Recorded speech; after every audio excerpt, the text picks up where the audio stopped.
Thank you very much, Diane. Hello again, everybody. It's a real honor to welcome you to our second online national convention today, highlighting the theme agriculture and the common good in the company of the people who most inspire me through their constant work towards the common good for farmers and eaters from coast to coast to coast and around the world. We're going to hear over the next few days about various ways that we should consider the common good in the agricultural context, the politics and the practical of agricultural organizing, food justice, the international context of food and agriculture, and the impact that conglomerates and mega foundations are having on the democratic process, ways that the NFU is acting on your behalf in the areas of livestock, seeds, and mental health, and so much more. One of the greatest things about the NFU, aside from the constant journey of learning, advocacy, and action that we're always on, is the fact that we're on this journey together. We're a grassroots policy organization, and that policy comes from our membership, drawing upon the life and challenges that we experience every day on our farms. Every year, we depend upon people to give of their time and expertise to join our policy and administrative committees, attend meetings, speak at events, and to stand for elected office to help advance the work of the NFU. It's my pleasure now to recognize and thank the NFU members who've been representing you so ably over the past year as your elected officers. Many of these board and executive members have held their positions for a number of years, and some have returned to the board after a gap following previous periods of service. Yes, they just can't get enough of us. They've worked on administrative committees and procedures, helped in drafting reports and briefs and op-eds, as well as working on policy resolutions and helping to lead committees, even traveling and speaking on behalf of the NFU at the recent COP26 conference in Glasgow, Scotland. It's been a real pleasure to work with these folks and to be able to depend on each other through some very challenging times that we've all experienced in the last couple of years. This year has seen many extreme situations come home to us on many of our farms, whether it be the continued grind of the pandemic, extreme drought, wildfires, uncertain federal and provincial political situations, and of course, the recent extreme rainfall events and the tragedies that have followed, particularly in BC and the Maritimes. Whether it be due to the unfortunate reasons that I just mentioned, or for reasons more exciting, like buckling down on a master's degree or needing to concentrate on a new farm venture, we're sad to be saying goodbye this year to Julia Smith, Stuart Oak, Pierre-Olivier Brassard, Josh Bateman, and Sean Dory. Earlier this year as well, Region 3 board members Ayla Fenton and Hilary Moore stepped down following the Region 3 convention.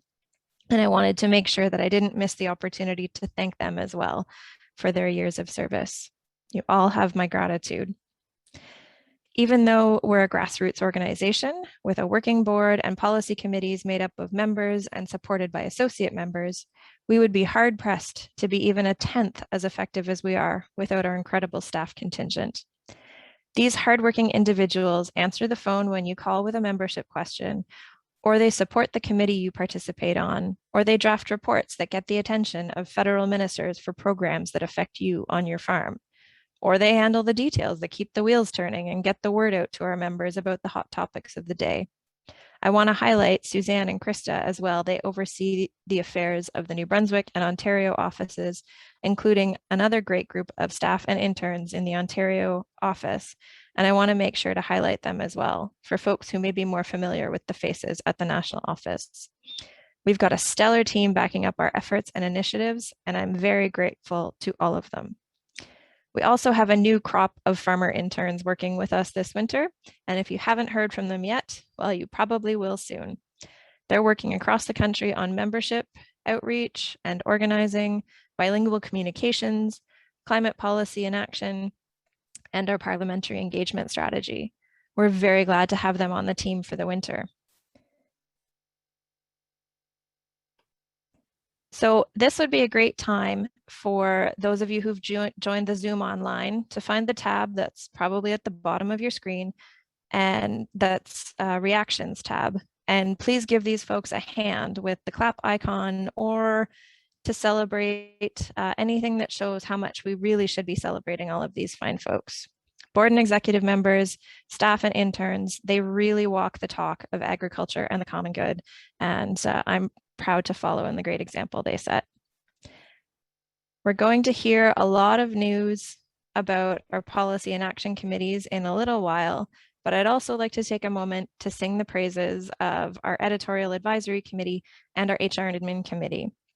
The Union Farmer Quarterly has been our primary mode of communication with our members for over 50 years, and while it's now supplemented by our website and our e-news bulletins, it contains a great amount of information on agricultural policy, legislation, and regulations affecting farmers, and it's no small task to organize. I'd like to give a special shout out to the fantastic Ann Slater, who's done some incredible stick handling with the UFQ these last number of years. Thank you, Anne, and the rest of the members of the Editorial Advisory Committee. And to the HR and Admin Committee, while it may not be the most glamorous of tasks, you folks managed the overhaul of an almost 100-page internal policy manual this year that's going to provide clear direction and guidelines for operations going forward. Thank you very much.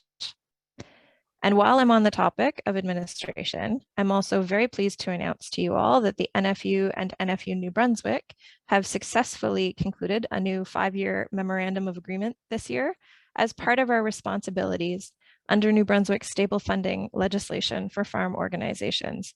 My thanks to the members of the NFU New Brunswick board for participating in these discussions, and I'm very glad to continue working with you to advance the needs of our members. And then this brings me back to the needs of you, our members. This past year has seen a lot of policy wins for us as an organization, and I'm really excited for you to hear about them shortly. But I would be remiss if I didn't touch on how difficult this past year has been on many of us at a personal human level. Many of us spend much of the year in relative isolation on our farms, and we look forward to getting together with our fellow NFU members at conventions to connect with people who share a common understanding as a highlight of our year. Because of the pandemic, we haven't been able to do that either last year or this year. I know that's hard on many of us, and I want to acknowledge that. For many, rural internet connections make long Zoom calls all but impossible, and the idea of staying on a phone meeting for hours on end is daunting. Conversely, meeting online has meant that many folks who have a hard time leaving their farm due to livestock or other commitments find an online convention to be much more accessible. I have fond hopes that we might be able to gather again in person next year, perhaps with a hybrid component. We're still working on that, and we'll keep you posted once we know more as 2022 unfolds. Until then, please use the break times or feel free to stay on Zoom after the official programming of the day to catch up with old friends, revive connections, and get to know newer members. And speaking of new members, I'm going to steal a trick from an old friend right now, although this isn't as easy to do on Zoom as when we're in a meeting together. If this is your first national NFU convention, could you please raise your hand either by pressing *9 on your phone or by using the raise hand button on your Zoom interface? Curious to see how many new convention attendees we have this year. All right, that's fantastic. Thank you. I'd like to extend a special welcome to you. I hope you find these next few days interesting and exciting and a great chance to make new friends. For this year, as we move forward with this second online convention, I really want to thank you all for attending. Even though you're at home, you're still taking time from your farms to listen, learn, and debate on issues that are important to our future. Climate, farm labor, land, seed, and trade issues all loom large in this coming year. And the choices that you will consider over the next few days will have an impact on the direction this organization takes as we work towards the common good in agriculture. Thank you.